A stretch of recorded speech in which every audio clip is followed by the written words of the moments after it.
This is serious to me. Anyways, I feel like I've had a revolution in my mind about hair masks. They are number one for everybody. Hair health is important for everybody, whether you have long hair, short hair, thick hair, fine hair, coarse hair, like literally very important. And I want to say use a mask because it's important. But there's a few things to make it effective because you can use a mask and it doesn't really work. So let's fix that. The best hair mask out there is the one that you can use consistently again and again. And that means it's the one that you can purchase again and again, like afford to. If it feels like it's expensive or you feel like, oh, like I'm not sure, I don't think it's a good idea. You'd be better off with like the $5 mask versus the $50 mask that you have to take like 30 years to research and then you just like want to hold on to it and not use it because it's like fancy. Like that's not what hair masks are for. They're nutrition for your hair and everybody can use them, even if you have an oily scalp and really dry ends, especially because they don't actually get applied to the scalp if you do it correctly. Let's go over the types of masks and treatments that are out there since there are a lot and hair technology has come a really long way. We have the traditional mask, which is what I'm kind of talking about mainly today because I think that this type of hair nutrition is so underused. The difference between this and a conditioner is a hair mask is very thick. It has a lot less water.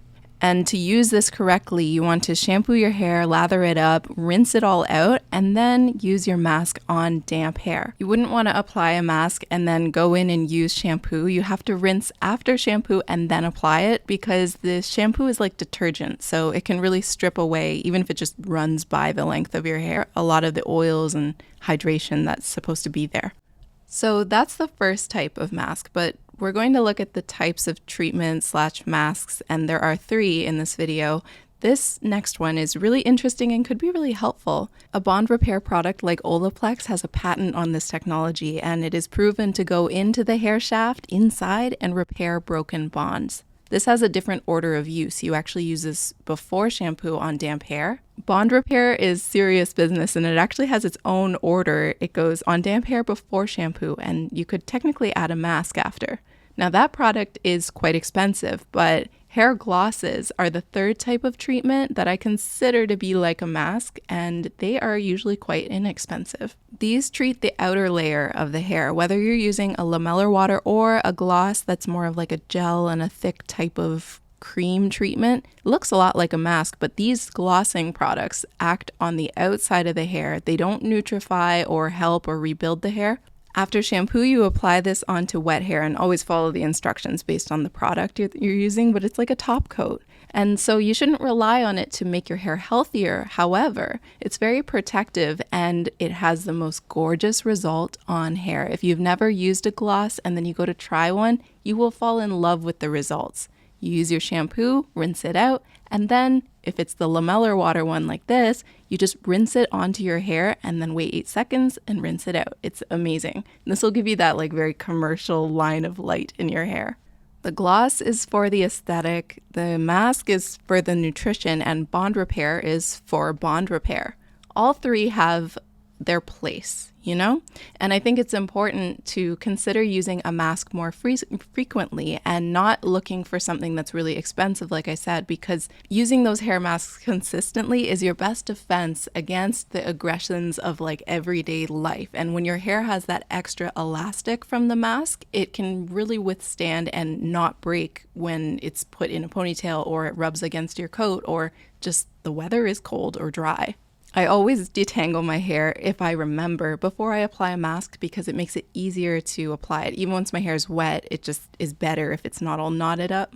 The biggest mistake with a hair mask is like using it on dry hair because it can't go into the hair that way. I can think of like 2 situations where the protection of a hair mask could be utilitarian to like dry hair, but if you actually want to get the benefits of the ingredients, you have to use it properly. So to do that, you rinse the hair after you shampoo. So I've used a detox one today because my scalp was really oily. And then I got out of the shower and took all of the excess water out of my hair by squeezing it out. And I'm going to do the mask without being in the shower because I can really focus on what I'm doing this way. It's going to take a few dips into this jar, starting with about 7 inches down from the root. I'm going to do my best to spread the mask, but knowing that it has a tendency, since it's so thick, to kind of clump up in one area, I'll start trying to tube it down the hair.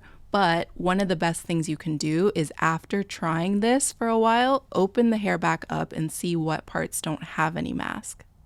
I'm going to dip back into the jar and then add some more.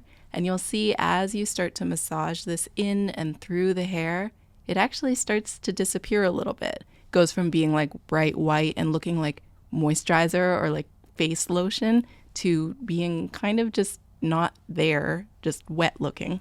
I really squeeze this in through the ends. Of course, the ends need the most coverage, since when you really think about it, your hair grows like 6 inches a year. So the ends of my hair must be like I don't know, 6, 12, 15. They must be like 15 years old or something. I don't know about that math. But the point is, the ends need a lot of help. Otherwise, they will look very aged since they are older. Hair treatments, and at least in this tutorial, are usually kept in for like 8 or 10 minutes, and then they get rinsed out. So rinse yours out based on the instructions, and then reveal and protect your results. And don't forget to do it again, because this is what helps care for your hair regularly. Comment below what your favorite hair mask is. I can't wait to read your comments, and tell me what hair type you have too.